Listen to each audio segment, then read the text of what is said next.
India 360 news खबर दिन भर में मैं विजय आपका स्वागत करता हूं। उत्तर प्रदेश के बाद मध्य प्रदेश में भी पारित हुआ लव जिहाद कानून, शिवराज सरकार ने दी मंजूरी। इस कानून में कठोर सजा को रखा गया है। धोखाधड़ी से शादी करने पर 2 से 10 साल की सजा तथा धर्म परिवर्तन कराने पर 5 से 10 साल की सजा का प्रावधान है। आज किसान आंदोलन का 31वां दिन है और सरकार और किसानों में बात नहीं बनी। सरकार किसानों को लगातार समझाने का प्रयास कर रही है, लेकिन किसान कृषि कानूनों को रद्द करने की मांग पर अड़े हैं।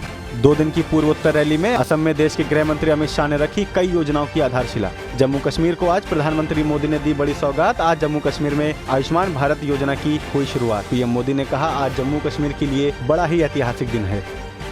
भारतीय राष्ट्रीय राजमार्ग प्राधिकरण के अनुसार प्रतिदिन रिकॉर्ड 50 लाख लेन देन के साथ फास्टैग के जरिए दैनिक टोल कलेक्शन 80 करोड़ के पहुंचा पार और अब तक 2 करोड़ 20 लाख फास्टैग जारी हुए। गौर करने की बात यह है कि केंद्र सरकार ने 1 जनवरी 2021 से सभी वाहनों के लिए फास्टैग को अनिवार्य किया है।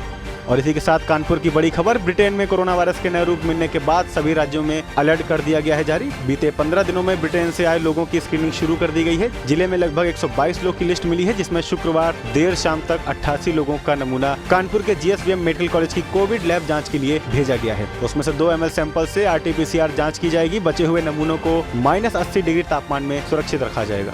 यूके में मिले कोविड-19 के नए म्यूटेंट स्ट्रेन से संक्रमित 5 मामले जापान में मिले। मंत्रालय के अनुसार इनमें से 4 में कोई भी लक्षण नहीं है। जापान ने पहले ही जापानी नागरिकों और अपने निवासियों को छोड़कर ब्रिटेन से आने वाले अन्य यात्रियों के प्रवेश पर प्रतिबंध लगाया था। और इसी के साथ इस साल 1 अप्रैल के बाद पहली बार मुंबई के धारावी में कोरोना वायरस का एक भी दैनिक मामला नहीं। धारावी में अब तक कोरोना वायरस संक्रमण के 3788 मामले सामने आ चुके हैं, जिनमें से 3464 लोग ठीक हो चुके हैं। वहीं धारावी में कोविड-19 के सक्रिय मामलों की संख्या घटकर 12 रह गई है। केंद्रीय स्वास्थ्य मंत्रालय के अनुसार देश में पिछले 24 घंटों के अंदर कोविड-19 के 22,273 नए मामले। एक दिन में कोविड-19 से 251 मौत। सक्रिय मामलों की संख्या 2,81,667 है और अब तक 97,40,108 लोग ठीक हो चुके हैं। हिमाचल प्रदेश के पूर्व मुख्यमंत्री शांता कुमार और उनके परिवार के 5 सदस्य, उनके निजी सचिव, सुरक्षा अधिकारी और ड्राइवर सहित कोविड-19 से संक्रमित मिले। एक अधिकारी के मुताबिक शांता कुमार अपने आवास पर हैं, जबकि उनकी पत्नी टांडा के doctor Rajendra Prasad medical college में भर्ती हैं। मुख्यमंत्री जयराम ठाकुर ने ट्वीट करके उनके स्वस्थ होने की कामना की है। बायोएनटेक के CEO उगुर साहिन ने बताया कि अगर ब्रिटेन में मिला कोविड-19 का नया स्ट्रेन उसकी मौजूदा वैक्सीन के प्रभाव को रोकता है तो कंपनी 6 हफ्तों में नई कोविड-19 वैक्सीन बना सकती है। बायोएनटेक ने फाइजर के साथ मिलकर वैक्सीन बनाई है।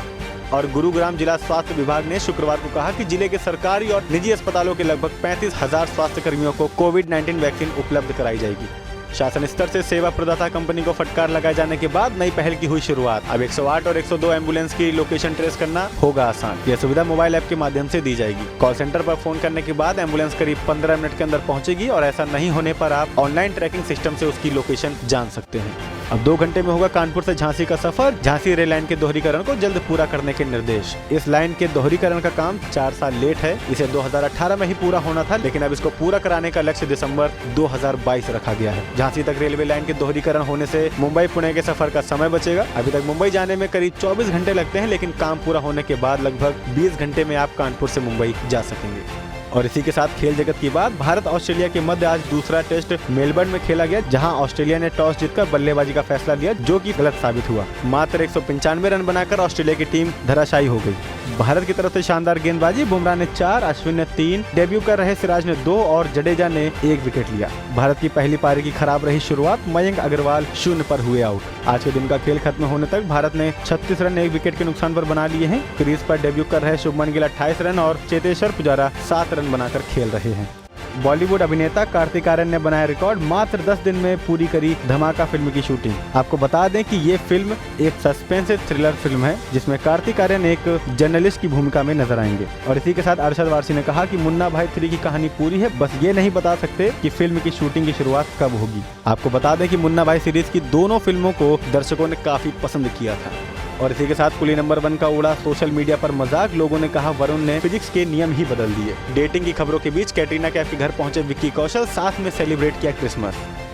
व्हाट्सएप पर जल्द आ रहा है मल्टी डिवाइस सपोर्ट फीचर और रिपोर्ट के अनुसार इस फीचर के जरिए यूजर एक ही अकाउंट को एक ही समय पर 4 डिवाइस में इस्तेमाल कर सकेगा। खास बात यह है कि मेन डिवाइस के लिए इंटरनेट कनेक्शन की जरूरत नहीं पड़ेगी और एक रिपोर्ट के मुताबिक iOS और एंड्रॉइड दोनों यूजर्स के लिए इस फीचर्स की टेस्टिंग चल रही है। यूपी में मौसम के पूर्व अनुमान के अनुसार जारी रह सकती है शीतलहर, बढ़ेगी और ज्यादा ठंड। यूपी के कई जिलों में सोमवार से कड़ाके की ठंड पड़ने का अनुमान है और कुछ जगहों पर काफी कोहरा भी पड़ सकता है। इस दौरान दिन और रात के तापमान में बहुत अधिक अंतर नहीं रहेगा, लेकिन रात के समय ठंड और ज्यादा बढ़ेगी। पश्चिमी उत्तर प्रदेश की बात करें तो 28 और 29 तारीख को शीतलहर चलने का अनुमान, 1 जनवरी को यहाँ के तापमान में और ज्यादा गिरावट आएगी।